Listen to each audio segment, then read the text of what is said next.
Guild system isn't just about business. It's the very backbone of the city, a complex skeleton of rules, relationships, and obligations that gives London its shape and strength. After Mass, the walk back to Soper's Lane is filled with a growing sense of anticipation. Today you will see the shop, the heart of the business that might, if you are extraordinarily lucky and diligent, someday be your livelihood. The Gardner house has a different feel when you return. There's a tension in the air, a sense of performance. Servants are rushing about, preparing for the alderman's visit. Cook has laid out small sweet cakes flavored with the very spices Master Edmund sells, a subtle but potent display of wealth meant to impress. The shop itself, normally shuttered and quiet, is being specially opened for this visit.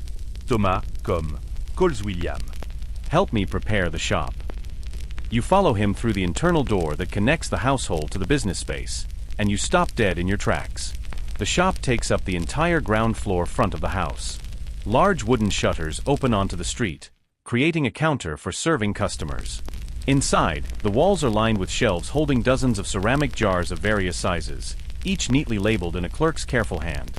Piper nigrum, cinnamomum, syzygium, myristica. The air is thick with an intoxicating, almost overwhelming blend of aromas.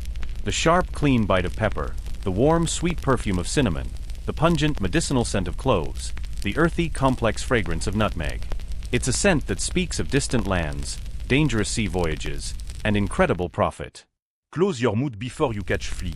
William Logue, signor Oestruck expression. First time in the Holy of Holies, eh? You know, speechless. This small room contains more concentrated wealth than you have ever seen in your life. You step carefully, trying to avoid the worst of the muck in the street, a foul combination of mud, animal dung, and household waste. You know what today is really about? William whispers to you as you walk, his eyes gleaming with insider knowledge. Master's being considered for warden of the Grocers' Guild. That's why the alderman is coming. Your eyes widen again. Warden. A position of real power, one of the elected officers who runs the entire guild. A warden helps set prices, controls who can join the guild, disciplines members who break the rules, and wields immense influence in city politics. How do you know? You Brett. William taps the side of his nose. 3 years as senior apprentice, you learn to listen at doors. The master's been campaigning for months. Dinners, gifts, promises. That pepper shipment today? It's not just business, Thomas. It's politics. Inside the church, the city's social hierarchy is on full display, rendered in stone and flesh. The wealthy merchant families from the great 12 livery companies, the mercers, grocers, drapers, fishmongers, goldsmiths, occupy the pews nearest the altar. Behind them sit members of the lesser guilds, the coopers, wax chandlers, bakers. The poor, the laborers, and those without guild affiliation stand at the back, near the door. The priest delivers the Mass in Latin, a torrent of incomprehensible words that you have nonetheless memorized through endless repetition. The Gardner family follows along in a small hand-copied prayer book, another incredible luxury in an age where a single book can cost more than a craftsman earns in a year. Looking around, you realize something profound. Almost everyone of consequence here is connected to a guild. The very stones of the church, the carved decorations on the rood screen, the stained glass windows, all were made by guild craftsmen. Master Edmund is already dressed in a fine blue woolen tunic, the color a deep, rich indigo, not the cheap woad dye used for common cloth. At 40, he is a large, imposing man with a reddish beard just beginning to show streaks of gray. He stands by the window, looking down at Soper's Lane as if surveying his kingdom. "Today is important, boy," he says without turning around. Alderman Fraser does not visit shops without reason. Everything must be perfect. You will assist in the shop after we return from church. Your adjive da fronticlip. The shop. The inne sanctum. Until now, you've been relegated to household chores, running deliveries, or mind-numbing work in the warehouse. The shop, on the ground floor of the house, is where the real business happens, where wealthy customers come to purchase their spices, where silver changes hands. "Yes, master," you say, your voice barely a whisper, trying to contain your excitement. "And for God's sake, wash your face properly," Mistress Margaret adds from her seat by the fire. She is adjusting her headdress, a pristine white linen wimple that covers her hair completely, as befits a respectable merchant's wife. You look like you've been sleeping in the coal bin. After helping the family prepare for the day, you join the household procession to St. Mary Le Bow for morning Massachusetts. The order is strict and unvarying. Master Edmund and Mistress Margaret walk at the head, followed by their children and Agnes, the nurse. Behind them come the senior apprentices, with you, the junior, at the very rear. The church bells are ringing all across London, a cacophony of bronze voices calling the faithful to prayer. The street is now fully alive. Shopkeepers are setting out their wares on trestle tables. Apprentices are sweeping doorsteps. The air is thick with the smell of fresh bread from the bakers' ovens, mingling with the ever-present, less pleasant odors of a city where sanitation is an afterthought. Robert and John are already at the long wooden table, wolfing down their breakfast of coarse bread, a hunk of hard cheese, and mugs of ale. As the most junior apprentice, you eat last, which often means you eat least. You eye the rapidly emptying breadbasket with a surge of anxiety. "Where's Matthew?" you ask, noticing the absence of the fifth apprentice. "Sick again," says Robert through a mouthful of bread. Cooking all night.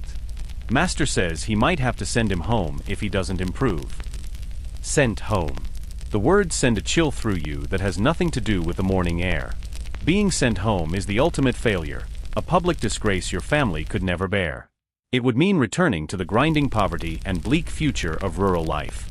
It would mean the £2 the price of your future, was wasted. Here, even as the lowest member of a merchant's household, you are guaranteed a meal every day. The bread might be stale and the ale thin, but it is certain. That certainty is a form of wealth your family in the countryside can only dream of. Thomas. Master Edmund's voice boomed from the floor above, sharp with impatience. Are you deaf, boy? Bring water for washing. You grab a smaller basin and a relatively clean cloth and rush up the narrow winding stairs to the family's bedchamber. The difference between this room and your attic is breathtaking. It is spacious and well furnished.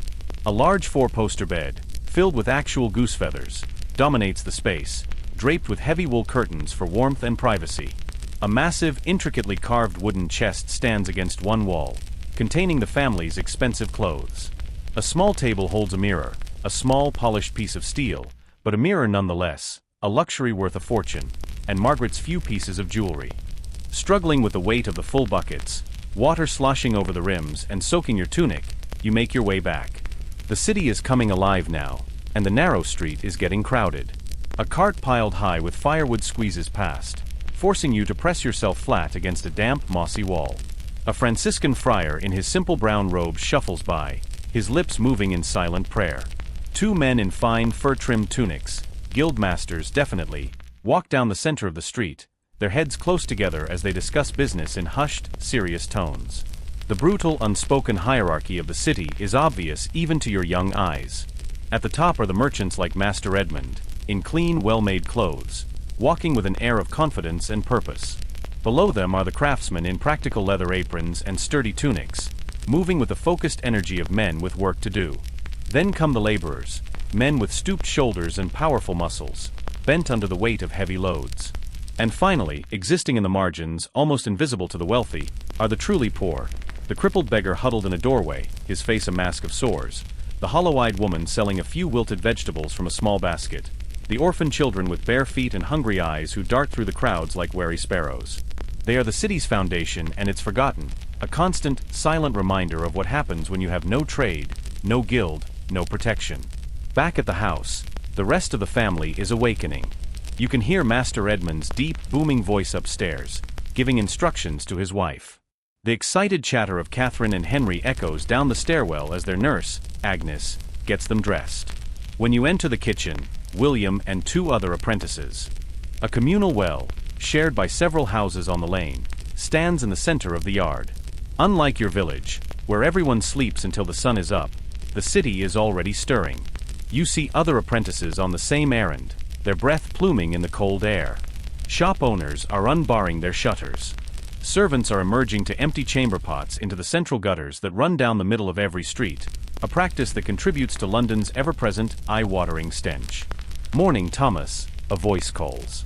It's Eliza, the cooper's daughter, already at the well with her own buckets. At 16, she's tall and confident, with a quick smile. Her father, a respected member of the Cooper's Guild, makes the barrels that hold your master's spices. Heard your master's getting the Venice shipment today, she says, her tone light but her eyes sharp with the ingrained curiosity of a merchant's daughter. How do you know that? You ask, surprised at how fast news travels. She laughs, a sound that rings clear in the cold air. Everyone knows everything on Soper's Lane. My father says the grocers are getting richer by the day. Not like the Coopers, who just make the boxes for everyone else's goods. Aye, but without your father's barrels, how would the spices travel? You retort, trying to sound wise and worldly despite knowing almost nothing about either trade. You feel a small surge of pride, a sense of belonging to the powerful Grocers Guild, even as its most junior member. The well water is achingly cold, stinging your hands as you work the crank and fill the buckets. Back in your village, the water came from a clear, fast-running stream and tasted sweet and clean. City water has a faint metallic tang and a murky quality that took you weeks to get used to. You've heard horror stories of tainted wells causing outbreaks of the flux, which is why most people in London, even children, drink weak, small ale instead of water. As the flames lick upward, illuminating the kitchen, you catch glimpses of the wealth that surrounds you even here. Copper pots and pans, polished to a dull gleam, hang from hooks on the wall, each one worth more than most peasants will see in a lifetime. There are ceramic jugs from France, a carved wooden salt cellar holding precious white salt, and sacks of flour, oats, and dried peas. This kitchen is better stocked than the larders of many village lords. Master wants the apprentices presentable today, cook says, her hands already deep in a great wooden bowl of dough, punching and turning it with practiced efficiency. Alderman Fraser is visiting the shop after Massachusetts. En Alderman, your eyes Widen. The city's elite, its governing officials, all of them powerful masters chosen from the senior ranks of the great guilds. You've heard Master Edmund speak of them with a mixture of reverence and ambition. He wants to be one of them someday. Becoming an alderman is the first step toward the ultimate prize, becoming the mayor of London itself. Is the pepper shipment really coming today? You ask, trying to sound casual as you snatch a crust of yesterday's bread from a nearby basket. Cook gives you a knowing, slightly exasperated look. A runner came from the dog this morning. Pepper, cinnamon, ginger, and cloves from places you couldn't even find on a map. Places where the sun is so hot it cooks a man in his own skin, or so the sailors say. Now, go fetch water before he box you're here for standing about it. You grab 2 heavy wooden buckets and head out the back door into the small enclosed courtyard. The sky is just beginning to lighten from inky black to a deep bruised purple, turning the narrow street into a canyon of shadows. You pass the first floor, the family's private domain. Behind one closed door, Master Edmund and his wife Margaret sleep in a great bed with feather pillows and thick wool curtains. Behind another, their 2 children, 8-year-old Catherine and 4-year-old Henry, are sleeping under the watchful eye of their nurse, Agnes. It's a world away from your cramped attic. You finally reach the ground level, which houses the kitchen at the back and the shop at the front. The house itself is typical for a prosperous London merchant. Narrow but tall, 3 stories of timber-framed construction, wedged tightly between its neighbors on Soper's Lane, a street renowned for its spice and confectionery merchants. Unlike the simple wattle-land daub cottage you grew up in, with its thatched roof and earthen floor, this house has plastered walls and even small panes of glass in some of the windows, a luxury so profound it was almost unimaginable in the countryside. The kitchen is already warmer than the rest of the house, a small pocket of comfort against the morning chill. A stout woman with forearms as thick as a blacksmith's from years of kneading dough and stirring heavy pots turns as you enter. This is Cook, a formidable figure who rules the kitchen with an iron ladle. You're late, she barks, though her tone is more routine than angry. Fire's nearly out. Master Edmund wants his breakfast before prime. Prime. The first prayer service of the day. In this world without clocks, time is measured by the ringing of church bells, dividing the day into canonical hours. Prime, terce, sext, nones, vespers, compline. The bells of St. Marie-le-Beau, just a few streets away. Dictate the rhythm of your life. You hurry to the hearth, grabbing the bellows and stoking the glowing embers. You carefully add small pieces of split oak, precious fuel that has to be carted into the city at great expense. William scoffs, the sound a small puff of derision in the dark. Not you, first year. 2 more years before you'll touch the good spices. Master doesn't let newcomers near anything worth more than a few pence a pound. He says a clumsy apprentice can spill a year's wages onto a dirty floor in a single moment. He's right. and you know it. The pepper arriving today, black gold from the Malabar coast of India, is worth more than you could earn in a decade as the farmhand you were supposed to become. A single tightly packed sack of those tiny wrinkled peppercorns could feed your entire home village for a year. A farmhand's life. The thought sends a different kind of chill through you. You picture your father's gnarled hands, his back permanently stooped from years of labor. You remember the gnawing anxiety of a late frost or a dry summer, the constant grinding fear of a failed harvest. In your head, you do the math again, a calculation that has become a kind of mantra. Your family, freeholders but far from wealthy, had given everything they had, £2 to secure this apprenticeship with Master Gardener. £2. It was the price of their prize-winning bull, the savings of 5 hard years, the cost of their son's future. For the next 7 years, you will work for no wages. Your payment is a roof over your head, food in your belly, and the skills of the trade. Room, board, and training. If you survive, if you prove yourself worthy, you might one day become a journeyman, a skilled worker who earns a daily wage. But to become a master yourself, to own a shop, to join the guild as a full member, that was a dream as distant and fantastical as becoming a knight or a bishop. The wooden stairs creak loudly as you and William descend from the attic, your bare feet cold on the rough-hewn planks. You are Thomas, 14 years old, and for 3 months, this has been your world. You are an apprentice to Master Edmund Gardner, a prosperous spice merchant and a respected member of the Worshipful Company of Grocers. This cramped, cold attic, shared with 5 other boys aged 12 to 17, is your new home. A rustle breaks the silence. The oldest apprentice, William, is already stirring. He's 17, in the final year of his apprenticeship, and carries himself with the weary authority of a veteran. A sliver of moonlight, thin and sharp as a knife's edge, cuts through a gap in the wooden shutters, just enough to silhouette his form as he reaches for his woolen tunic. "Get up, Thomas." William's voice is a low hiss, careful not to wake the others. Cook's fire needs stoking, and Master Edmund has inventory today. He'll be in a foul mood if the house is cold. A groan escapes your lips, a sound you quickly stifle. You roll over, the straw crackling beneath you. The desire for just a few more moments of warmth, of oblivion, is a physical ache. But you know better. In this household, laziness is a sin second only to theft. You push the rough blanket aside, and the cold hits you with the force of a physical blow. Your breath fogs in the air, a fleeting white cloud in the oppressive dark. You fumble for your clothes, laid out beside your pallet in the precise order you left them. First, the simple linen undertunic, a garment that feels shockingly cold against your skin. Then, a heavy brown woolen overtunic that reaches your knees, belted at the waist with a simple leather cord. The fabric is coarse, designed for durability, not comfort. As you dress, shivering in the gloom, you whisper to William, your voice a conspiratorial breath of air. "Do you think we'll get to help with the new pepper shipment? The one from Venice." For a moment, your modern mind, still clinging to the tendrils of a 21st century dream, searches for the familiar glow of a digital clock or the faint light leaking under a bedroom door. There is nothing. Only the cold. The cold is the first physical shock. It's not the dry, conditioned air of a modern home. It's a damp, penetrating chill that seems to emanate from the very bones of the house. It sinks through your thin wool blanket, a single coarse layer that scratches your skin like fine-grit sandpaper. The straw pallet beneath you offers no comfort, only the lumpy, shifting reality of your bed.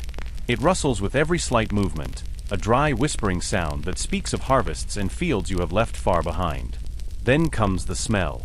It's a complex, layered assault on the senses, an olfactory tapestry of medieval life. The dominant note is the smoky, greasy scent of old wool, the smell of sheep and lanolin and human sweat, all woven together. Beneath that is the unmistakable, acrid tang of unwashed bodies. In a room where 6 boys sleep packed together like salted fish in a barrel, the scent of humanity is inescapable. In the corner, the sharp ammoniac bite of urine from the communal chamber pot cuts through the fug.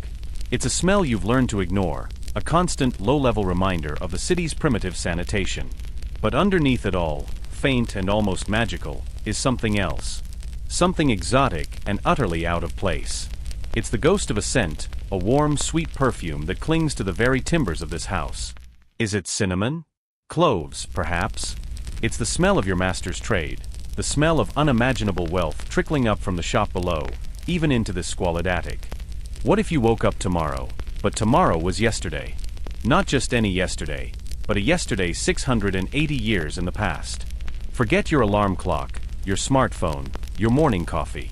Imagine your first sensation isn't the gentle hum of the refrigerator, but the raw, unfiltered stench of life and death crammed together on a muddy lane. The smoky wool of unwashed bodies, the sharp tang of a chamber pot, and the overwhelming press of humanity before sanitation was even a dream. This isn't a fantasy. This was the reality for the vast majority of people who have ever lived. But we're not going to the countryside, to the life of a peasant bound to the soil, a life of endless toil with a fate sealed at birth. No, we're going somewhere far more complex, more dangerous, and filled with more opportunity than anywhere else in medieval England. We're going to the beating, stinking, glorious heart of it all, London. And you won't be a peasant. You'll be part of something new, a revolutionary force shaping the future. You'll be a member of the urban middle class, a world built not on land or title, but on skill, ambition, and the secretive, powerful bonds of the guild. A world where a single sack of peppercorns was worth more than a man's life, and where a man could, if he was clever and ruthless enough, climb from the gutter to the king's own council. So pull up that blanket, get comfortable in a way our ancestors never could, and let's travel back. The year is 1345. You are about to open your eyes in a world both utterly alien and startlingly familiar, a world that laid the very foundations of our own. Trust me, you're going to want to be cozy for this. Your eyes crack open not to light, but to a profound and absolute darkness. It's a blackness thick enough to feel, a velvet shroud that muffles the world. Good, the alderman says, his sharp eyes barely glancing in your direction before settling on your master. A solid foundation is essential. Now, Edmund, about this new shipment. The guild will want its portion for the St. Michael's feast next month. 20 pounds of pepper, at guild rates, of course. Guild rates. A special discounted price that members give to each other, far below what ordinary customers would pay. It's just another way the guild protects its own, weaving a web of mutual benefit that strengthens them against outsiders. Of course, Alderman, Master Edmund agrees quickly, his voice smooth as honey. And I've managed to secure those nutmegs you were asking about. Very rare, from islands so distant they say they don't even appear on any map. The two men move deeper into the shop, their voices dropping as they begin the intricate dance of business and politics, two concepts that are inseparable in the world of the guilds. William nudges you. See how it works, he whispers. The master gets the alderman rare spices at a special price. The alderman supports the master for the warden position. The warden becomes eligible for higher office in the city. Higher office means more wealth and more connections. More connections mean better trade deals. It's a ladder, Thomas. A ladder that reaches all the way to the king's court. And we just sweep the floors, you finish with a wry smile. For now, William says, his voice suddenly serious, all trace of humor gone. His eyes are fixed on the two powerful men across the room. But I'll be a journeyman next year. In 10 years, I might have my own shop. In 20, who knows? That's the promise of London, Thomas. That's the gift of the guilds. Unlike the countryside, here a man can rise. A single one of those jars of mace or cloves could buy your family's entire farm outright, with enough left over for a new cottage. Here. William hands you a broom. Sweep the floor while I dust the jars. Make sure not a speck of dust remains. Then we'll set out the scales. The scales are kept in a locked wooden chest. When William opens it, you see they are beautiful instruments of polished brass, with a set of small, meticulously crafted weights shaped like acorns. These aren't just tools. They are symbols of the Grocers Guild itself, which holds the exclusive right from the city to test and verify all weights and measures used in London. To be a grocer was to be a guardian of honest trade.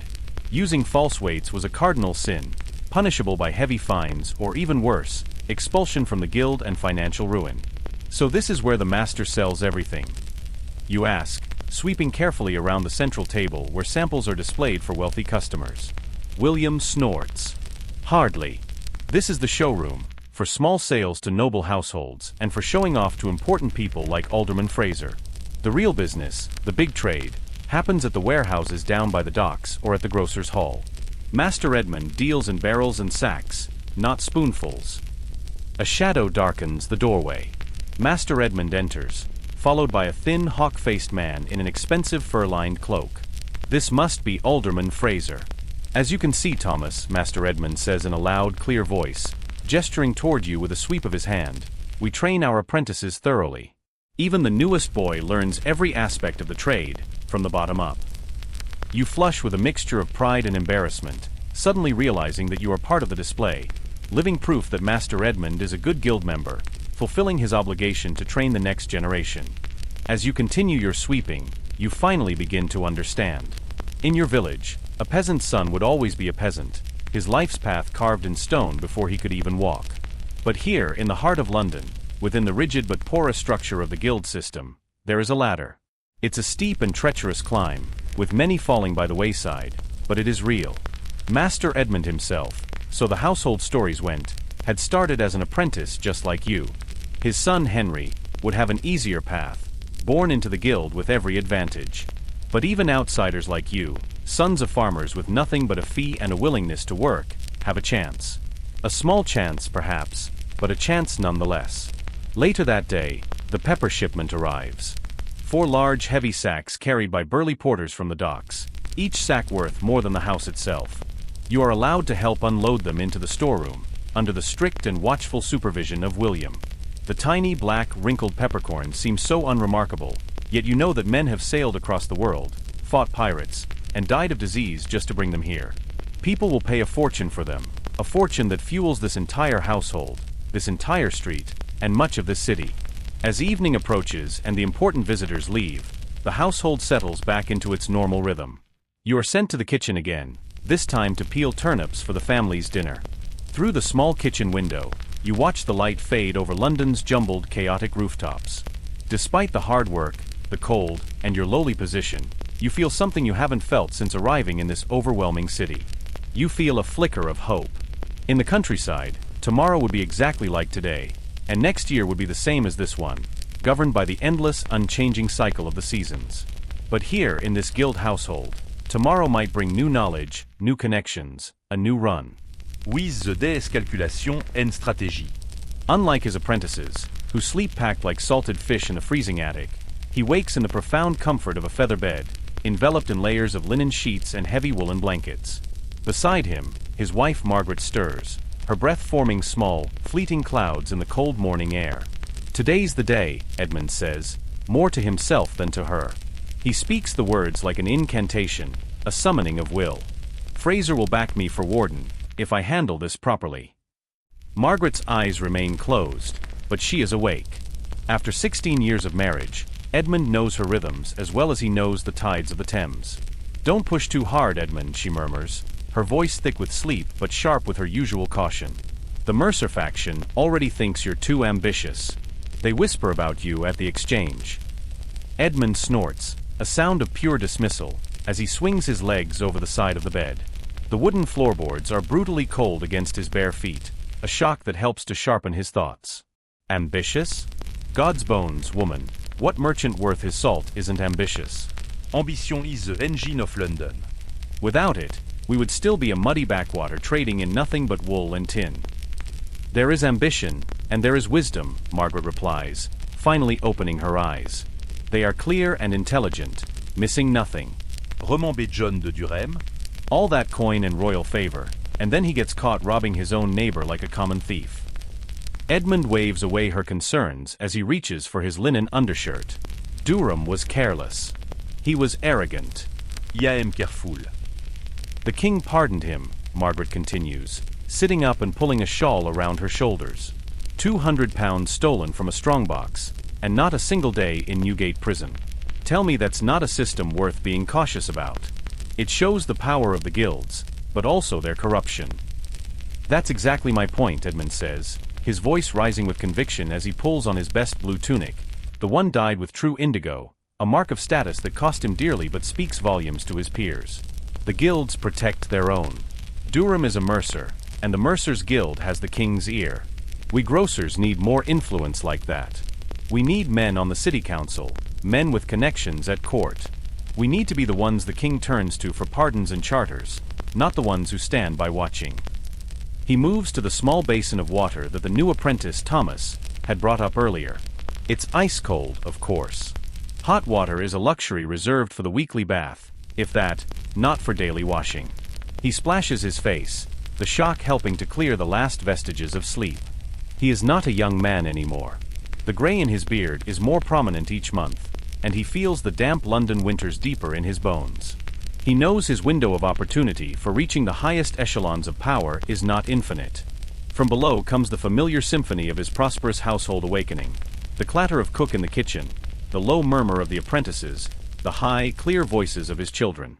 It's the sound of his success, the sound of a well-ordered world he has built from scratch. Edmund's fingers trace the small wooden crucifix that hangs at his neck, a brief, automatic gesture. Business and faith are inseparable in his world. The worshipful company of grocers itself began as a religious fraternity, the Brotherhood of St. Anthony, before evolving into a powerful commercial entity. Even now, a portion of every member's guild fees goes to maintain the guild's chapel and to pay for masses for the souls of deceased members. It is both a spiritual obligation and a form of social insurance. Will you check the pepper yourself before Fraser arrives? Margaret asks, now fully awake and beginning the complex process of pinning her wimple into place. Of course, Edmund replies. I need to calculate the value before he starts negotiating. You know how the aldermen always want preferential rates. They call it brotherly consideration, but it's just a polite term for a shakedown. Margaret gives him a knowing look through the small steel mirror. Just don't undervalue it too much. We still need to make a profit from the rest of the shipment. Your political ambitions sometimes blind you to simple arithmetic. He laughs, a deep, rumbling sound, and crosses the room to kiss her forehead. This is their familiar dance, the one they have perfected over 16 years. His grand, soaring ambitions, forever tempered by her practical, grounding caution. Together, they had built this household from little more than his completed apprenticeship, a small dowry from her father, a respectable but not wealthy draper, and an immense capacity for hard work. I'm having young Thomas help in the shop today, Edmund says, changing the subject. Margaret pauses in her pinning. The new boy? Is he ready? He seems so rural. No, he's not ready, Edmund admits. But he needs to see how it's done. William says he's surprisingly quick with figures, and he has a good manner. Respectful, but not timid. He looks you in the eye when you speak to him. Unlike that last boy you took on, Margaret says with a grimace. What was his name? The one who was all thumbs and apologies. Peter. Edmund winça de memory. Cost me £3 in broken Venetian glass and spilled saffron before I sent him back to his father. A disaster. At least Thomas comes from farm stock, Margaret says. They know the value of a day's work. And his father is a franklin, a free landowner, not a serf. There's good, solid stock there. Indeed, John, Edmund replies, his own voice a careful blend of deference and confidence. He gestures for Thomas to step back. You honor my humble shop. Fraser snorts at the word humble. They both know Edmund's operation is one of the most profitable in the guild. Let's not play games, Gardner. I've come about the pepper. And about the warden position. Edmund appreciates the directness. While guild politics often involved elaborate displays of courtesy, among the inner circle, plain speaking prevailed. He sends William for the sample chest and dismisses Thomas to the kitchen. This next part is not for the ears of an apprentice. Edmund unlocks the small chest, revealing a collection of linen bags, each containing a sample from the new shipment. He selects one and loosens the string, allowing the dark aromatic peppercorns to spill onto a small wooden tray. Finest Malabar pepper, Edmund says, his voice rich with pride. Arrived yesterday on the Swan. 3 months at sea, but perfectly preserved. No sign of damp or mold. Fraser picks up a few corns, crushing one between his thumb and forefinger and sniffing it with an expert air. Good quality, he admits. How much arrived? 4 sacks, Edmund says, deliberately vague about the exact weight. Enough to meet the guild's needs for the St. Michael's feast, with some remaining for discretionary allocation. Fraser understands the implication perfectly. Beyond the official guild purchase, there will be private sales to influential members at favorable rates. It is a common practice, a way to build alliances and reward supporters, blurring the line between business and politics until they are one and the same. And the price? Fraser asks. This is the opening move in the dance. Edmund names a figure slightly above the current market rate. As expected, Fraser counters with an offer well below it. They haggle for a few minutes. As soon as they enter the house, he moves directly to the shop at the front. He instructs William to open the shutters only halfway, enough to let in light, but not so open as to look like they are brazenly trading on the Sabbath. He then calls for Thomas. The boy appears, his face a mixture of excitement and trepidation. "You boy," Edmund says sharply. "Come here." Thomas hurries over, his eyes wide as he takes in the ordered splendor of the shop. "Today you will learn the first rule of the spice trade," Edmund says, his voice taking on a professorial tone. Chaud me Yoran. Thomas extends his hands, palms up. They are cleaner than they were when he first arrived, but still marked with the small cuts and stains of household work. "The first rule is this," Edmund continues, reaching into a jar and removing a single fragrant stick of cinnamon. He hands it to Thomas. "In the Grocers Guild, clean hands are not about hygiene, they are about protecting our investment. Any dirt, any moisture, any foreign scent on your hands transfers to the spice. It contaminates the product, and its value decreases. Our wealth is built on purity and quality. Never forget that." He takes the cinnamon stick back and points to the brass scales. "The second rule, accurate weight. The guild's reputation, and therefore the reputation of every one of its members, depends on honest measure. Short a customer, and word will spread that the grocers are cheats. Give too much, and you lose your profit. Either way, you damage the guild and yourself. Our scales are our bond." A firm knock at the door interrupts the lesson. William opens it to reveal Alderman John Fraser, dressed in his finest robes, a heavy gold chain of office around his neck. "Edmund," Fraser says, his voice warm but his eyes cold and calculating. "A fine morning for business." He makes a mental note to deal with that later. Illness is a constant threat in the crowded city, a liability that can disrupt business for weeks. Breakfast is simple but hearty, fresh bread from yesterday's baking, a wedge of hard cheese, and mugs of small beer. Everyone, even 4-year-old Henry, drinks the weak ale. Clean water is simply too risky in a city where the wells are often contaminated by the runoff from cesspits and gutters. Edmund eats quickly, his mind already on the day ahead, rehearsing his arguments, calculating his prices, planning his moves in the complex game of guild politics. After the meal, he leads his household through the waking streets to St. Marie Lebeau. As a prominent merchant and a significant contributor to the church's upkeep, Edmund has a designated pew near the front, a small luxury that costs him an extra donation each year but visibly reinforces his status in the community. It is another calculated expense, another investment in his reputation. During the Mass, while his lips move with the familiar Latin prayers, his mind is anything but pious. He is scanning the congregation, noting who is present, who is talking to whom. He spots Richard Whittington, a mercer who is rising rapidly in city politics, and makes a mental note to speak with him after the service. The mercers and the grocers are natural rivals, but also frequent allies against the other guilds. Maintaining good relations is crucial. He sees members of his own guild, the very men whose support he will need to become warden. He gives them a slight, respectful nod, a small gesture that acknowledges their shared brotherhood. After the service, Edmund walks back to Soper's Lane with a new sense of purpose in his step. Unlike his apprentices, who see Sunday as their one day of slightly reduced labor, for Edmund it is often filled with the most important business, the subtle negotiations and strategic conversations that can't happen during the bustle of a regular trading. Edmund nods, thinking of the thin, wide-eyed boy who had arrived 3 months ago. The apprenticeship fee of £2 had been a significant sum for the boy's family, representing perhaps years of careful saving. For Edmund, taking on apprentices served multiple purposes. They provided cheap labor, of course, far cheaper than hiring servants for the same tasks. But more importantly, they were an investment in the guild's future and a fulfillment of his obligations as a guild master. Every master was expected to train the next generation. A master's reputation was built not only on his wealth, but on the quality of the men he trained.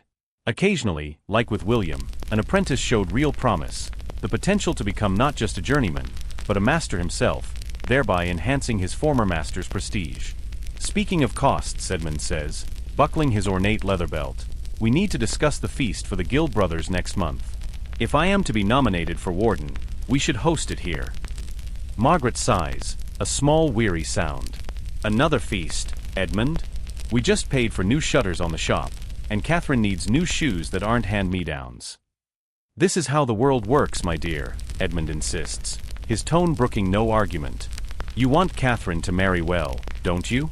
A match with a draper's son, perhaps, or even a mercer's. That doesn't happen by chance. It happens through connections, and connections are built over feasts and good wine. It is an investment, just like a shipment of clothes. Before Margaret can respond, there is a gentle knock at the door. It's Agnes, their servant. Master, the children are ready for breakfast. We'll continue this later, Edmund says, giving Margaret a look that is both affectionate and firm. We have mass first, then business. Downstairs, the household has assembled for the morning meal. The apprentices stand respectfully as Edmund enters, though he notes that the sickly one Matthew is missing Agin. A ritualized performance of reluctance and persuasion. Finally, they settle on a price that is, in fact, exactly what Edmund had calculated as fair and politically advantageous before Fraser even arrived. The dance of negotiation matters as much as the outcome itself. It shows respect for the other man's skill. Now, Edmund says, carefully securing the sample bags, about the warden nomination. Fraser's expression becomes more guarded. There are several worthy candidates, Edmund. Master Reynolds has many supporters. Of course, Edmund agrees smoothly. The guild is blessed with capable men, but few have my experience with the eastern trade routes, and fewer still have managed to maintain good relations with both the Venetian and the Genoese merchants. This is Edmund's trump card, and they both know it. He has painstakingly cultivated contacts among the rival Italian traders who dominate the Mediterranean spice routes, playing them against each other to secure better prices for the guild. Warden is not merely about trade connections, Fraser says carefully. It's about managing the guild's internal affairs, the training of apprentices, the maintenance of our standards, the adjudication of disputes. I have trained 12 apprentices over 15 years, Edmund counters calmly. 6 have become journeymen. 2 are now masters with their own shops. My standards are well known. And as for disputes, he smiles thinly, I believe my reputation for fairness speaks for itself. Fraser considers this for a long moment. Then he says, there is also the matter of your ambitions, Edmund. Some feel you are rising too quickly. Ambition serves the guild when it is properly directed, Edmund replies, his voice firm. The drapers and mercers grow stronger each year. Their members sit on the King's Council. The grocers must match their influence, or we will be left behind, arguing over the price of pepper while they are rewriting the city's charters. This argument hits its mark. The constant, simmering rivalry among the great 12 livery companies is the central dynamic of London politics. You make a compelling case, Fraser finally admits. But there is one more thing. The guild needs a new trade hall. The old one on Cheapside is too small for our growing membership. A new warden would be expected to contribute, generously, to such a project. And there it is.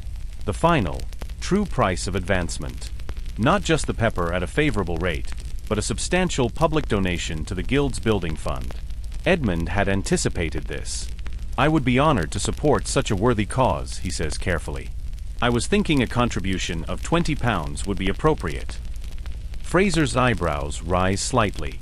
£20 is a huge sum, more than many small merchants earn in a year. It is a significant but not crippling amount for a prosperous spice trader like Edmund. It is the perfect number. Very appropriate, Fraser agrees, a hint of a smile playing on his lips. Combined with your generous pricing on the pepper, I believe that would address any concerns about your suitability for the position. The deal is done. They shake hands, a simple gesture sealing a complex web of financial and political commitments. As the door closes behind the alderman, Edmund allows himself a small, tight smile of satisfaction. The path to warden is now clear. And from warden, the higher echelons of guild leadership, perhaps eventually to alderman himself. And from there, who knew? The mayor of London was always chosen from among the guild elite. His moment of triumph is interrupted by the memory of Margaret's caution. Don't push too hard. He had pushed. He had won. But he knew, with a certainty that chilled his victory, that he had also made enemies today. Master Reynolds would not forget this slight. In the world of the guilds, Every ascent created new rivals, and a man's success was measured as much by the enemies he outmaneuvered as by the friends he made. The ladder William had spoken of was real, but every rung was slippery with the ambition of other men trying to climb past you. Continuation follows in the next response due to character limits. Part 3, The Mistress's Domain. Margaret Gardner watches her husband enter the hall, his shoulders squared, a familiar look of hard-won satisfaction on his face. She can read Edmund as easily as one of his own account books. After 16 years of marriage, she knows every line in that ledger of his soul, the debits of his anxieties, the credits of his triumphs. The meeting with Alderman Fraser went well. That single, subtle shift in his posture tells her everything. And that in turn, tells her that their household is about to be turned upside down with preparations for a grand feast for the guild officers. It will be an expensive, elaborate affair, a calculated performance of prosperity that will strain their resources, but, if successful, yield far greater rewards. Agnes, make sure the children wash properly before eating, Margaret says to the servant, her voice calm and even, betraying none of the frantic calculations already beginning in her mind. She turns her attention to the main table, where the midday meal is being laid out. It is modest by their usual standards, a thick vegetable pottage, savory with herbs from her own small garden, enriched with a small amount of salted beef. There is fresh bread and, of course, the ever-present ale. Margaret has deliberately kept it simple today. The afternoon, she knows, will be consumed by the week's major culinary planning. Sunday is not a day of rest for the mistress of a great merchant household. It is a day of strategy. Place, a maelstrom of people, animals, and noise. You may come, Margaret decides, seeing the determination in her daughter's eyes. But you will stay close to me, and Agnes will accompany us. And you will not complain about the smells. Catherine beams, while her younger brother Henry looks put out at being excluded. At 4, he is still too young for the bustling, often dangerous world of the London market. As the meal continues, Margaret observes the dynamics of her household with a practiced managerial eye. Thomas, the newest apprentice, is quiet but observant. Matthew is absent, a worrying void at the table. The senior apprentices discuss the Venice shipment in hushed, excited tones. Cook quietly informs Berta, the other maid, which breads need to be baked for the coming week. This is Margaret's domain. Not just the house, but the intricate human machinery within it. The smooth operation of this merchant household, which serves as both a family home and a business headquarters, is her primary responsibility and the source of her considerable, if unacknowledged, power. Unlike the wives of the nobility, who primarily oversaw servants from a genteel distance, or peasant women, who worked alongside their husbands in the fields, women of the merchant class occupied a unique and demanding position, deeply involved in the family's commercial enterprise while upholding the traditional domestic roles. After the meal, Edmund retreats to his counting room, a small private chamber off the hall where he keeps his ledgers and conducts sensitive business. The apprentices are given their Sunday tasks, mending clothes, practicing their letters, or helping with household maintenance. Now begins Margaret's busiest time of day. First, she goes to the attic to check on Matthew, the sick apprentice. The air in the small room is close and smells of sickness. The boy is lying on his pallet, his face flushed with fever, and his cough is a dry, painful rasp that shakes his thin frame. As the family and household staff gather around the table, the strict hierarchy is once again in evidence. Edmund and Margaret sit at the head, their children, Catherine and Henry, to their right. The senior apprentices, William, Robert, and John, are seated to their left, while the servants and the junior apprentice, Thomas, occupy the far end. Edmund says the blessing, a swift, mumbled Latin phrase, and they begin to eat. Thomas joined me in the shop this morning, Edmund tells Margaret, tearing a piece of bread and dipping it into his pottage. The boy shows promise. He has a quick mind. Does he? Margaret asks, her gaze drifting to the far end of the table. She watches the skinny apprentice, noting that he eats quickly but neatly, without the boorish manners of some farm boys. William speaks well of him too. Says he's quicker with figures than most. He is, Edmund confirms. He grasped the entire explanation of the pepper trade route from India to London almost immediately. I could see him tracing the journey in his mind. Margaret smiles faintly. Well, that's more than can be said for some of the merchant sons I've met. Born to the guild and still can't tell nutmeg from mace. Their daughter, Catherine, a bright, curious 8-year-old, pipes up. Father, Will Thomas work in the shop more now? Perhaps, Edmund says. Why do you ask, little bird? He told me about the farm where he grew up, she says, her eyes wide. They had cows and chickens. I've never seen a real cow. And you likely won't in London, Margaret says gently, unless you count the poor beasts being driven to the slaughter at Smithfield Market. It's no sight for a young girl. Can I go to the market with you tomorrow, Mother? Catherine asks eagerly. To Cheapside. Margaret exchanges a quick glance with Edmund. Their daughter is reaching the age where she needs to learn the complex art of household management, but Cheapside Market on a Monday morning is a chaotic, overwhelming. How long has it been this bad? She asks, placing a cool hand on his forehead. It is burning hot. Since last night, mistress, he whispers, his voice hoarse. I tried not to wake the others. Margaret frowns, a knot of worry tightening in her stomach. Agnes will bring you some honey and hyssop for that cough. If you are no better by morning, we will send for the physician. In truth, she is deeply concerned. Illness spreads with terrifying speed through a crowded household. With the prospect of hosting the guild officers soon, they cannot afford an outbreak of disease.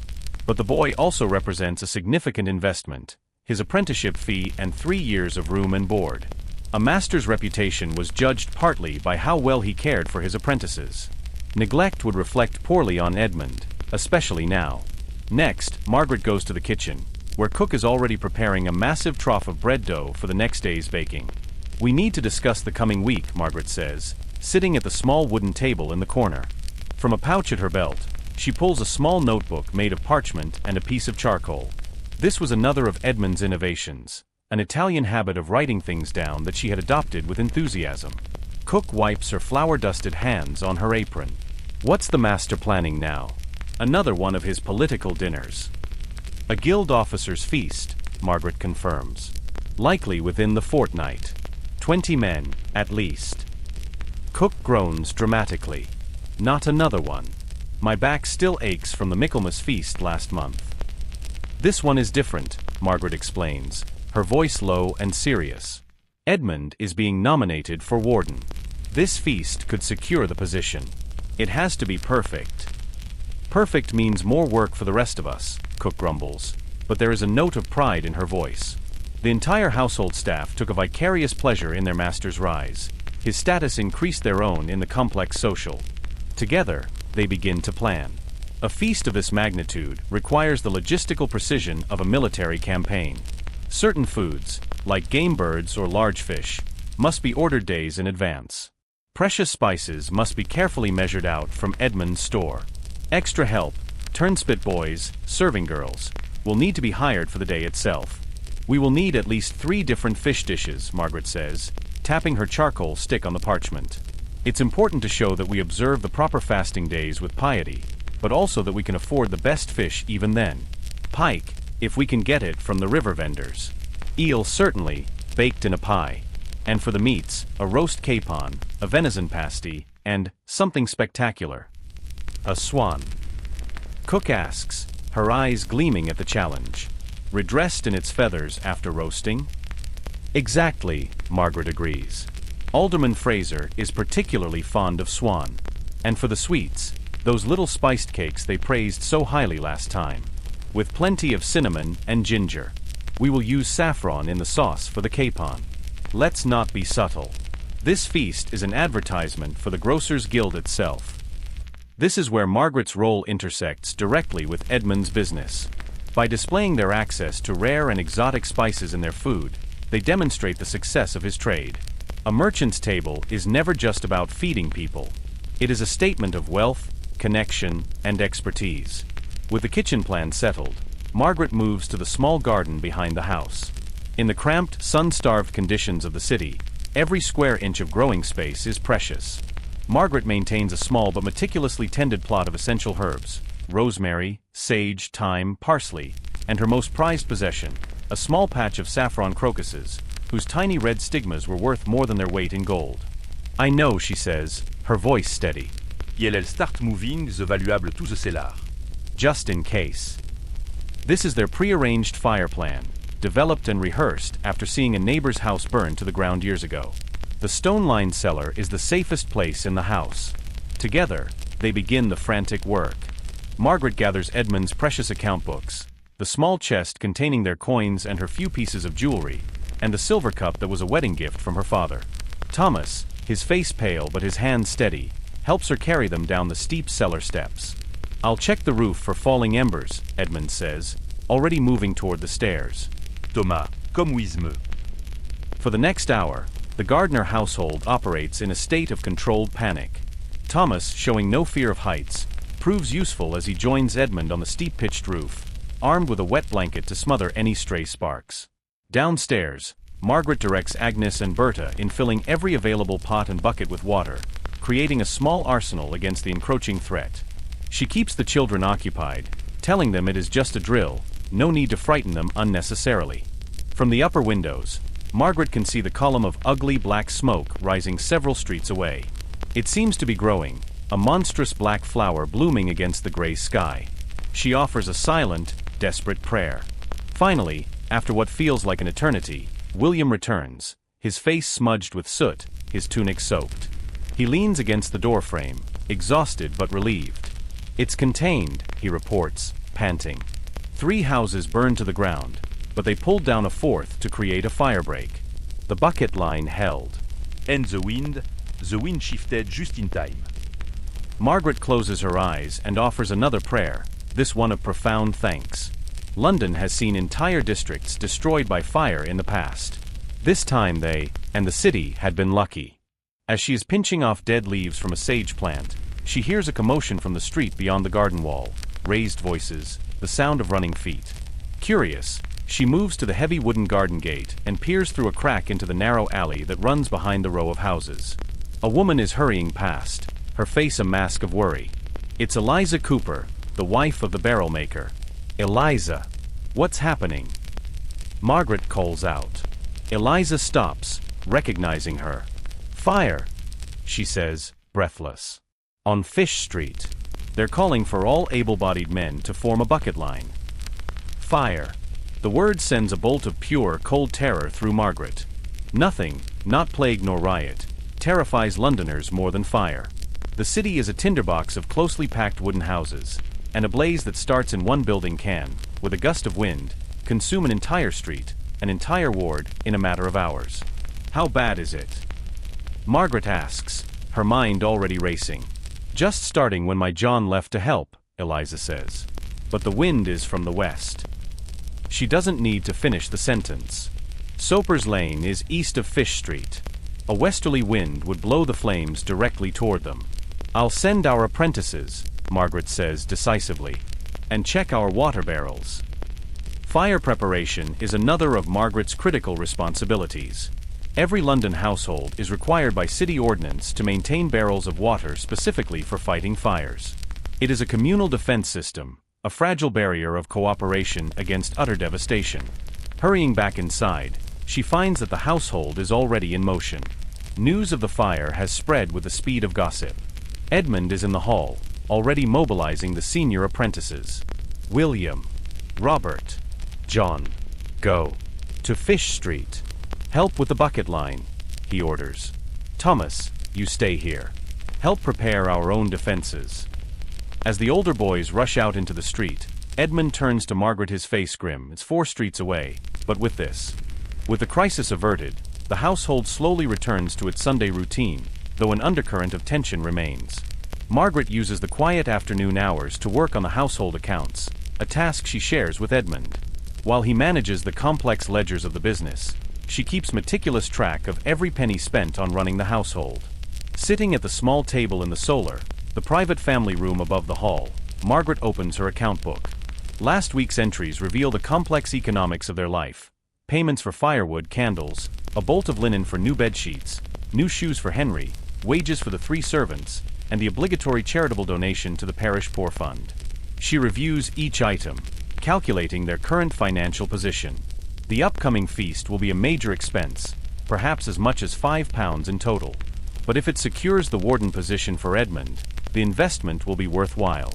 A warden receives not only prestige but also special trading privileges and connections that could be worth far more than the cost of one extravagant meal. As she works, Catherine slips into the room, her reading lesson with Agnes apparently finished. "Mother, can I help?" she asks, peering at the neat columns of figures. Margaret smiles. "Come and sit," she says, patting the bench beside her. "It is time you learned more about this." She begins to explain the accounts to her daughter, showing her how every purchase is recorded, how they track their spending against their income. This is a crucial part of Catherine's education, as important as her reading or her needlework. "Will I need to know this when I'm married?" Catherine asks, her small face serious. "Yes," Margaret says firmly. "Especially if you marry a merchant. A foolish wife can ruin even the most successful businessman. Many men are excellent at earning money, but careless about spending it.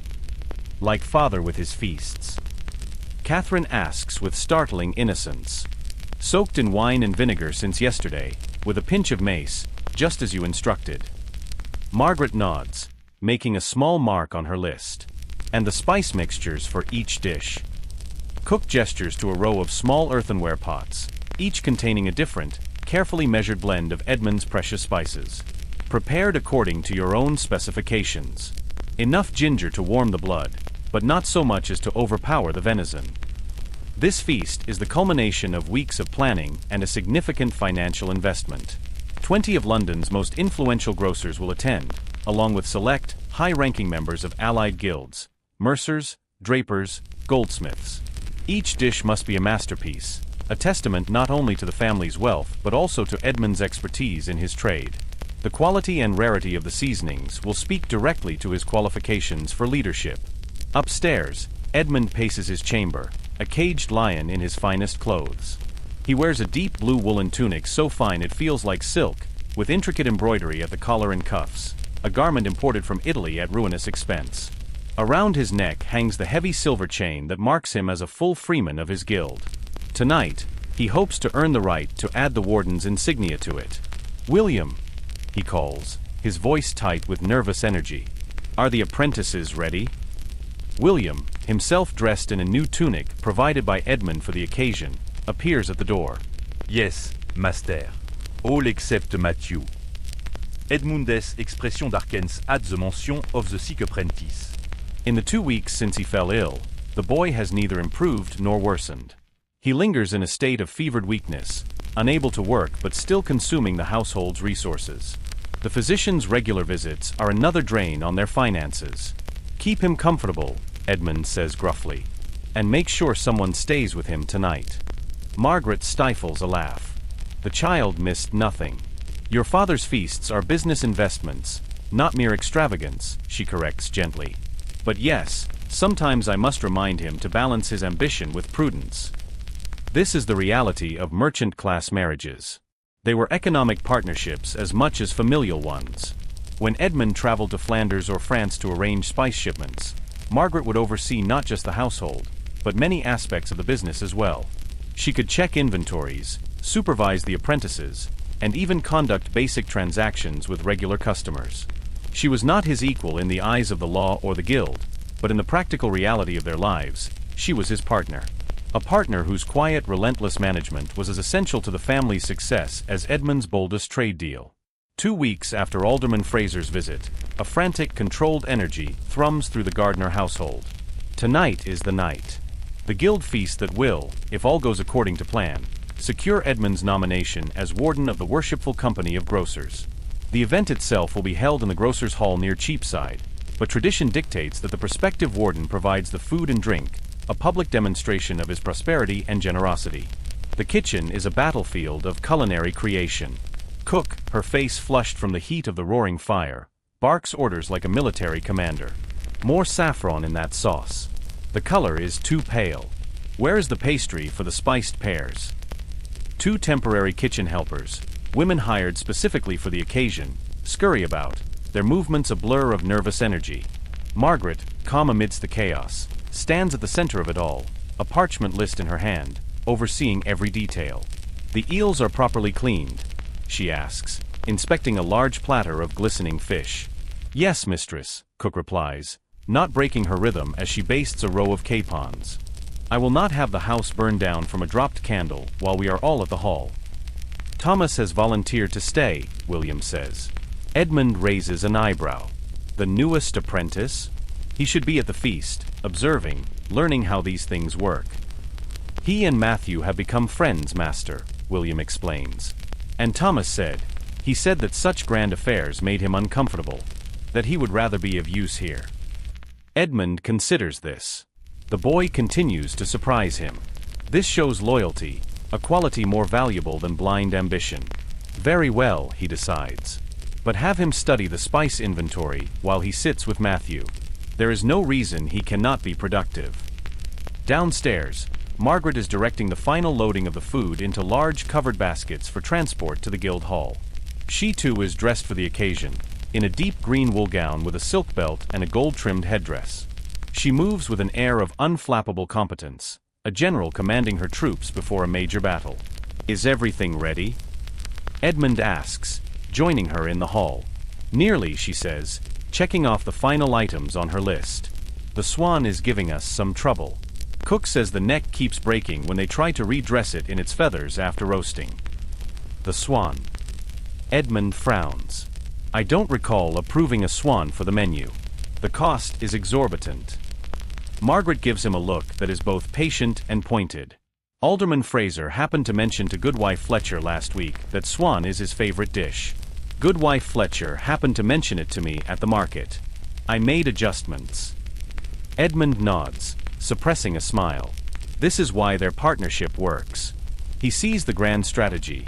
She masters the crucial, winning details. The hired porters arrive with a handcart, and the procession to the guild hall begins. Edmund and Margaret walk at the head, moving with a careful, measured dignity. Halfway down the right-hand table, a respectable but not yet prominent position. The feast begins. Course after course is brought forth from the kitchens. First the fish, pike in a creamy almond milk sauce spiced with ginger and galingale, eel pie, its crust a golden brown, crayfish boiled with dill. Each dish is announced by the guild master's apprentice, with special mention of its seasonings. With each taste, Edmund can feel the mood of the room warming, the appreciative murmurs spreading down the tables. Between the first and second courses, Guild Master Howard rises. Brothers, as is our custom, we have business to discuss while we refresh ourselves. The conversation immediately shifts from pleasantries to the hard-edged realities of trade, disputes over shipping rates, new tariffs imposed by the king, the rising threat of piracy in the channel. Edmund listens carefully, offering a comment when his expertise is relevant, but mostly observing the complex power dynamics of the room. During a lull, Alderman Fraser stands. Master Howard, if I might raise a different matter. The nomination for Junior Warden. A hush falls over the hall. I wish to speak in favor of Brother Edmund Gardner. His recent success in securing the Malabar pepper shipment demonstrates his trading acumen, and his generous pledge to our new building fund shows his commitment to our collective future. Several members nod in agreement. Edmund keeps his expression carefully neutral, though his heart is hammering against his ribs. This public endorsement is a critical move. Are there other candidates the council should consider? The master asks, his gaze sweeping the room. A tense silence follows.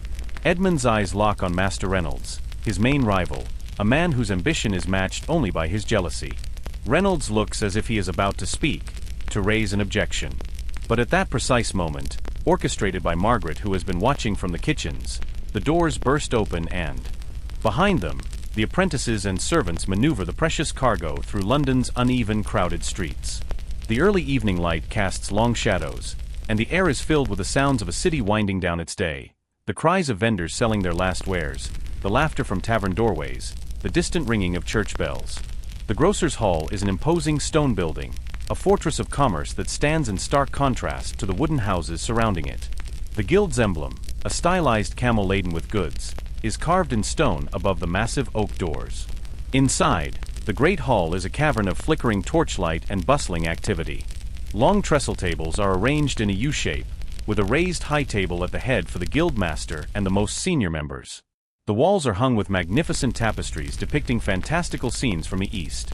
Pepper vines climbing impossible trees, nutmegs glowing like lanterns in dense jungles. Alderman Fraser greets them at the entrance, his face wreathed in a politician's smile. Edmund. Margaret. Right on time. I have just been discussing your nomination with Master Phillips and Master Thornton. Most favorable reports. Most favorable indeed. The hall gradually fills.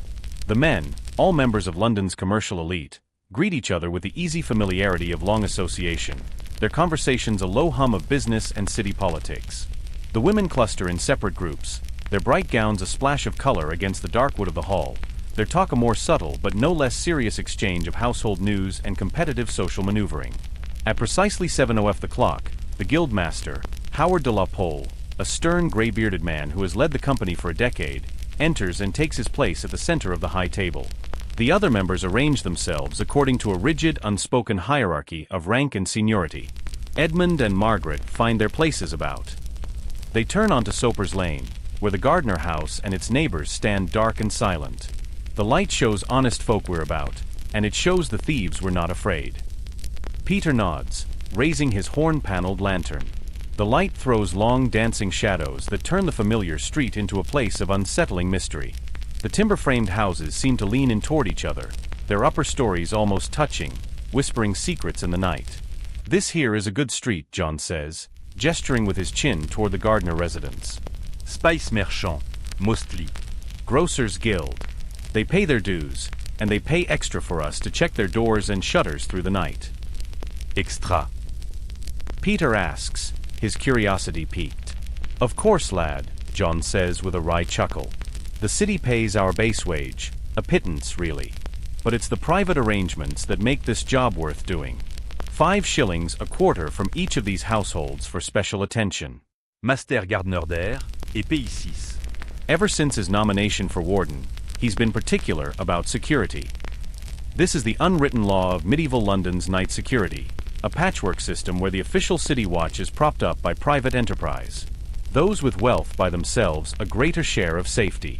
Those without must trust in God and thick walls. As they reach the Gardner house, John performs his ritual. He pushes against the heavy wooden door, securely barred from within. He runs a hand along the shutters of the ground floor shop, all tight and locked. All's well here, he murmurs, more to himself than to Peter. Let's move on to the warehouse district. That's where we'll find trouble if there's any to be had tonight. News of Matthew's sickness has reached the guild leadership. A lung fever, he admits. We have had the physician attending him regularly. Good, Fraser says. A warden must demonstrate proper stewardship in all things, including the well-being of those under his authority. Prolonged illness can suggest unwholesome conditions. The implied threat is clear. If Matthew dies, questions could be raised, potentially jeopardizing his new position. The boy shows signs of improvement, Edmund lies smoothly. I expect him to recover fully. As he and Margaret walk home through the dark, quiet streets, the weight of this new complication settles upon him. The feast had been a success, the nomination secured. But his victory felt fragile, contingent on the flickering life of a sick boy in his attic. He had climbed another rung on the ladder, but the height only made the potential fall seem that much greater. While the masters of the guilds feast and forge alliances in torchlit halls, the city of London transforms. The bustling, chaotic arteries of commerce grow still, and the streets, now shrouded in a profound and intimidating darkness, belong to a different population, to the night watch, to late-night revelers, to thieves and cutthroats, and to the desperate, shivering souls with nowhere else to go. John Baxter, his face a roadmap of 53 hard winters, adjusts his thick woolen cloak against the biting autumn chill and begins his rounds. He has served as a watchman for Cordwainer Ward for nearly 20 years, patrolling the same labyrinth of streets and alleys so often he could navigate them blindfolded, guided by the unique stench of each lane and the feel of the cobblestones beneath his worn leather boots. Tonight, he is breaking in a new partner, a young lad named Peter Thatcher, barely 20, his face still smooth with a country boy's naivete. Keep your lantern high and your cudgel ready, John instructs, his voice a low rumble. Tea. The centerpiece is the roast swan, redressed in its feathers, its neck arched gracefully, presented on a massive silver platter. A collective gasp of admiration ripples through the hall. The spectacle completely shatters the tension. By the time the swan has been carved and served, the moment for objections has passed. Master Howard moves the discussion to other matters. Across the room, Margaret catches Edmund's eye and gives him the slightest, almost imperceptible nod. They have weathered the storm. The nomination is all but his. The rest of the feast is a blur of triumph. The wine flows freely. Business talk gives way to jests and stories. Edmund finds himself approached by senior members, men who had barely acknowledged him a year ago, now eager to discuss potential partnerships and alliances. Philip Malpass, a man with connections at the royal court, leans in close. Gardner, he says, his breath smelling of sweet cypress wine. The king's household needs a reliable new supplier for its spices. Royal favor can be very profitable. Edmund understands immediately. This is the next level of the game. He has spent years climbing the ladder of the guild. Now a new ladder, one that leads to the very center of the kingdom's power, is being presented to him. As the evening concludes, Alderman Fraser approaches him one last time. "It's done, Gardner," he says, his voice low. "The nomination is yours. The vote will be a formality." "I am honored by the council's confidence," Edmund says, bowing his head in gratitude. "Just remember your commitments," Fraser reminds him. "The building fund, the preferential rates, and your support when I stand for election as alderman of this ward next year." "Of course," Edmund agrees. "The price of advancement is always paid in both coin and loyalty." "One more thing," Fraser adds, his eyes narrowing slightly. "There are rumors of illness in your household. An apprentice." The blood drains from Edmund's face. They continue their patrol, the rhythmic tap of John's staff on the cobblestones the only sound in the sleeping city. They pass from the residential lanes into the commercial heart, where goods from all over the known world lie waiting for the morning's trade. Here, the buildings are larger, more forbidding, with fewer windows and doors reinforced with iron straps. "Gardner keeps his spices in that one," John says, pointing to a sturdy stone building with a Grocers Guild camel carved above the door. "Valuable stuff. A single pound of his best pepper is worth more than you'll earn all year." Peter whistles softly. "No wonder they pay for extra watches." "Aye. And we're not the only ones," John adds. "Most of the big merchants hire private guards for their warehouses as well. The guild members share the expense, taking turns to ensure their collective wealth is protected." As if on cue, a hulking figure emerges from the shadows near the warehouse, a heavy cudgel resting on his shoulder. "Evening, John," the guard calls quietly. "Walter," John acknowledges with a nod. "Quiet night so far?" "Quiet as the grave," the guard replies. He gives Peter an appraising look. "New lad with you." This is Peter. Learning the rounds. "Word of advice, boy," Walter says, his voice a low growl. "Don't go poking around the alleys behind the Dyer's Guild Hall after midnight. There's a pack of stray dogs there that'll take your leg off soon as look at you." Peter nods nervously, and the watchmen continue their circuit.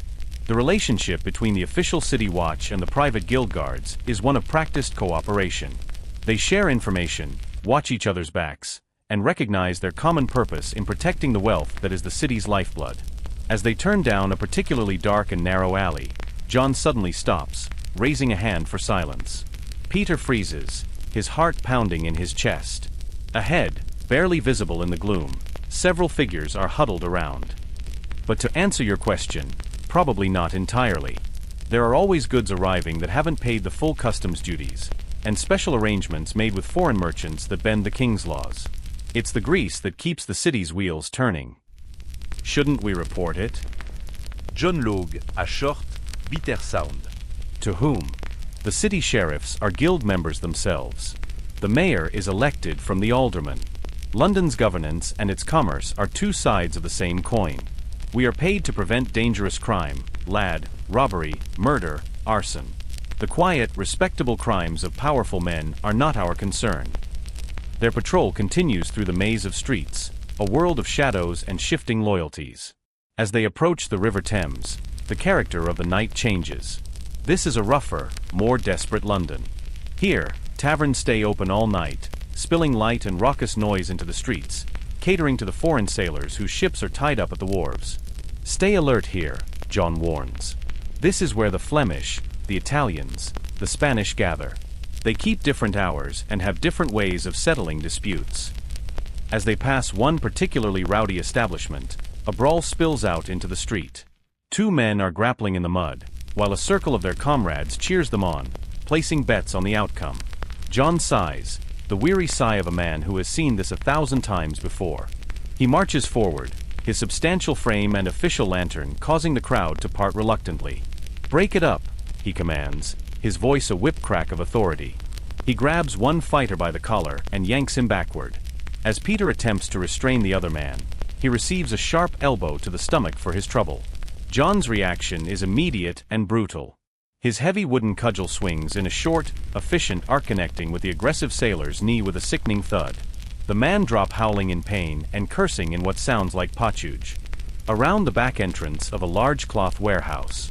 "That's Master Phillips's place," John whispers, his voice hardening.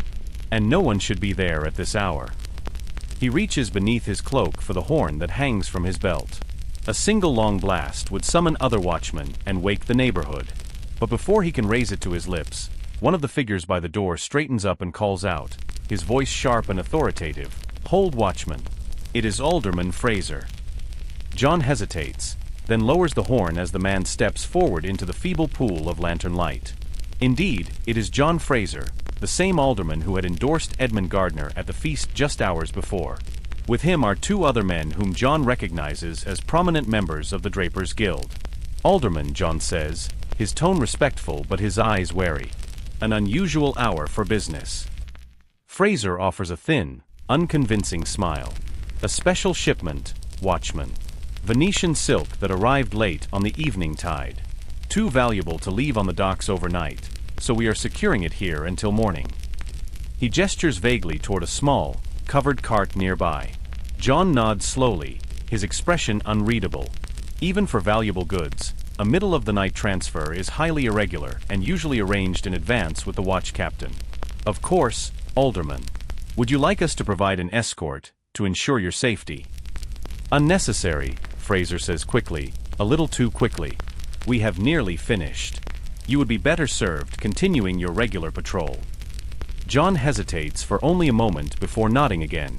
"As you wish, sir. Good night, gentlemen." As they walk away, Peter whispers, his voice trembling slightly, Was that legitimate business, John?" John gives the young man a sharp look. "Rule number 1, lad. Never question an alderman directly. Rule number 2, what you see in the dark alleys of London is often best forgotten by morning." "I said break it up," John repeats calmly. "Take your grievances back inside, or I'll drag you both to the lockup to sleep it off." The crowd grumbles but disperses, dragging their injured companion back into the tavern. No one directly challenges the watch. They know the consequences. "You all right, lad?" John asks Peter, who is leaning against a wall, catching his breath. "Fine," the younger man wheezes.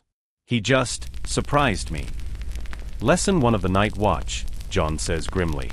"Always expect a swing. Lesson 2, hit first if you think one's coming." Their patrol takes them back toward the more respectable heart of the city. As they pass a small church, a huddled figure in the doorway catches John's attention. It's a young woman, wrapped in a tattered cloak, clutching a small, still bundle to her chest. "Evening, mistress," John says, his voice surprisingly gentle. "The church isn't open till morning, Massachusetts." The woman looks up, her face young but haggard with exhaustion and fear. "Please, sir," she whispers. "Just till dawn. We've nowhere else to go." The bundle in her arms moves slightly, revealing the tiny face of an infant. John's weathered face softens. "What's your story, then?" "My husband. He was a journeyman baker," she says, her voice breaking. "He died of a fever last month. His master turned me out. Said he couldn't afford to feed mouths that couldn't work." This, too, is London's reality. The guild system provides security for its members, but it can be merciless to those who fall outside its protective embrace. A master's obligation to his journeyman did not always extend to the man's widow and children. John reaches into the small pouch at his belt and produces a coin. "There's a widow on Bread Street who takes in women for a few pence a night. Tell her John the watchman sent you." He hesitates, then adds another, smaller coin. "And get something hot to eat first. The child needs a mother with some strength." The woman's eyes fill with tears as she accepts the coins, murmuring her thanks. As they walk away, Peter glances back at her hurrying down the street. "That was kind of you, John." John shrugs. A good watchman knows his streets, and he knows his people. That woman's husband paid his guild dues, same as any other journeyman. She deserves better than a church doorway. The system has rules, but a man must still have a conscience. Their patrol brings them back to Soper's Lane as the night deepens. The city is truly asleep now. As they turn onto the lane where the Gardner house stands, John suddenly tenses, his experienced eyes catching something amiss, a subtle fleeting movement at the rear of the merchant's property. "Stay here," he whispers to Peter. "If I call or blow the horn, run for help. Do you understand?" Moving with a surprising stealth for a man of his size, John edges along the shadows of the buildings until he has a clear view of the Gardner house's back courtyard. There, two figures are working methodically on the small door that leads to the kitchen, using tools to pry at the lock. Professional thieves. John draws his cudgel and steps into the open. "In the king's peace," he calls, his voice booming in the silence. "Stand where you are." The thieves startle, abandoning their tools. One immediately bolts, disappearing into the narrow alley that runs behind the houses. The other, more desperate or more foolish, draws a long knife, its blade glinting in the lantern light. "Back off, old man," he growls. "No watchman's pay is worth dying for a merchant's spices." John doesn't retreat. Instead, he blows 3 short, sharp blasts on his horn, the signal for trouble, and advances on the knife-wielding thief. The confrontation is brief and brutal. The thief lunges, and John, with the practiced ease of long experience, sidesteps the clumsy attack and brings his cudgel down hard on the man's forearm. There is a sickening crack of breaking bone and a howl of pain. Before the thief can recover, another swift blow to the back of his knee sends him sprawling to the cobblestones. John plants a heavy boot on his chest, kicking the knife away into the darkness. By now, lights are appearing in windows all along the lane. The Gardner house door is thrown open, revealing Edmund himself, a heavy iron poker in his hand. "What's happening?" he demands, his eyes blazing. Then he sees John standing over the prone thief. "Attempted burglary, Master Gardner," John says calmly. "This one, and another who got away. They were working on your back door with professional tools." Edmund's face darkens. The timing, so soon after his nomination, is deeply suspicious. This was likely no random act of theft. Other watchmen arrive, responding to John's horn. The injured thief is hauled to his feet and dragged away toward the ward lockup. "Good work, watchman," Edmund says, his voice filled with genuine gratitude. He reaches into his robe and produces a silver penny, a generous reward. "You have saved me considerable loss tonight." "Just doing my duty, master," John says, accepting the coin. "But I will have men keep an especially close watch on your property for the rest of the night. With your new position, you may be a target for those who oppose your advancement." As they resume their patrol, Peter looks at his partner with a new sense of awe. "Is it always like this?" he asks. "Protecting the wealthy, getting extra coins?" John considers the question as they walk. "The merchant guilds run this city, lad. Their wealth flows down to everyone, in one way or another. So yes, we protect their interests. But a good watchman remembers that everyone deserves some protection, even the baker's widow. It's about balance, lad. That's the key. Keeping the balance. The echoes of the guilds are all around us. They are in our professional associations, in our trade unions, in the very concept of professional standards and qualifications. The idea that a community of practitioners should set its own rules, train its own members, and protect its own interests is a direct legacy of the medieval craftsmen and merchants.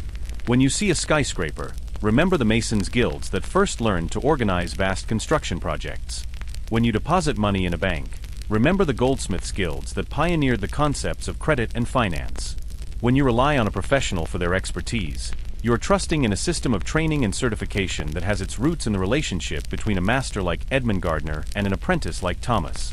Their world may seem distant, brutal, and strange, but their struggles, their ambitions, their desire to build a secure and prosperous life for their families, these are timeless. They were the architects of a new way of living, caught in the middle, between the serf and the lord. And in that middle space, they built the foundations of the modern world. In the Grocers' Guild, this was often a piece of significant research or a successful complex trade negotiation. They seemed pleased with my analysis of the eastern trade routes and my proposal for sourcing nutmeg directly from Genoese traders, bypassing the Venetians. "As well they should be," Edmund says. "It was a brilliant piece of work. He pauses, studying the young man who has become, in many ways, the son he had hoped his own would be. You know that I have purchased your freedom from the guild registry? This is significant news. At the end of an apprentice's 7-year term, his master had to pay a fee to the guild to officially release him, allowing him to become a journeyman. Thomas bows his head slightly. I am deeply grateful, Master Gardener. Don't be grateful yet, Edmund says with a wry smile. I have also spoken to the guild council about sponsoring your application for mastership. As you drift towards sleep, back in the quai comfort of your own time, leave the world of Edmund Gardner and Thomas the apprentice behind. Leave the stanchen de splendor, the danger and the opportunity of medieval London. The sounds of the watchmanesque fad, replaced by the distant hum of modern life. But don't forget what you saw. The world we inhabit today was forged in that crucible.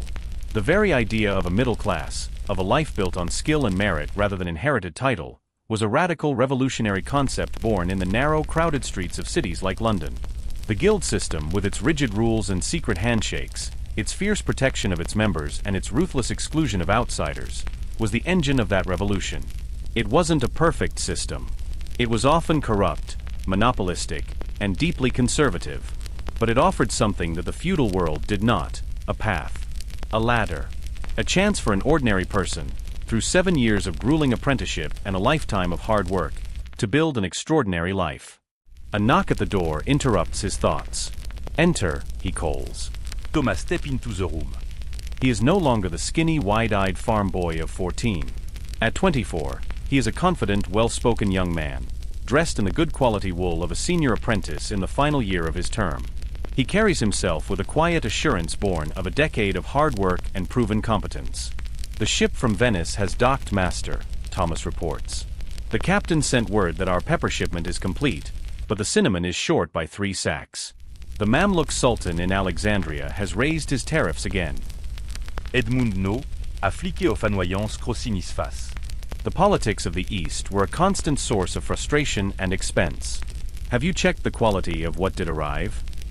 William is at the docks now, Thomas says, referring to William Fleming, who had completed his own apprenticeship years ago and was now a trusted journeyman in Edmund's employ, working toward his own mastership. He will report back by evening. Good, Edmund says. He gestures to a chair. And the preparations for Catherine's wedding feast? Mistress Margaret has ordered everything, Thomas replies. The Mercer's Hall is reserved for 3 days hence, and the musicians from the royal court are confirmed. Edmund allows himself a small, proud smile. His daughter, Catherine, now a poised and beautiful young woman of 18, is making a brilliant match. Her betrothed is the nephew of the famous Richard de Whittington, a legendary figure who had served 4 times as London's mayor. The marriage is a strategic alliance of the highest order, cementing the Gardner family's place among the city's ruling elite. And your own work? Edmund asks, his gaze sharpening. Master Howard tel meilleur mastership project greatly impressed the guild elder. Thomas's face brightens with a mixture of pride and relief. To become a master, a journeyman had to submit a masterpiece.